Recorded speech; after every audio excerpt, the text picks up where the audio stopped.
ఈరోజు దేవుని వాక్యము జూన్ నెల 20వ తారీఖు శుక్రవారం 2025 సంవత్సరం.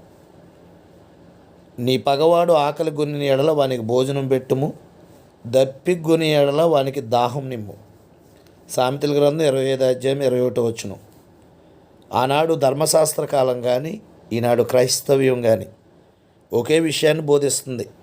పగవాడు ఆకలి కొంటే భోజనం పెట్టమని, దప్పిగొంటే దాహం ఇమ్మని. బైబిల్ ఎప్పుడు కూడా పగవాళ్ళను సహితం ప్రేమించాలి, శత్రువులను మిత్రులుగా భావించాలి అని చెప్తుంది తప్ప పగ పెంచుకోమని ఎక్కడా చెప్పలేదు. ప్రార్థన చేద్దాం. ప్రేమగల తండ్రి, మీరిచ్చిన మంచి ఉదయాన్ని బట్టి కృతజ్ఞతలు. విదేశీ స్వదేశీలను దీవించి ఆశీర్వదించి వాక్యానుసారంగా మమ్మల్ని నడిపించమని యేసుక్రీస్తు వారి పరిశుద్ధ నామమున అడుగుచున్న మా ప్రియ పరలోకపు తండ్రి, ఆమెన్. అందరికీ వందనాలండి.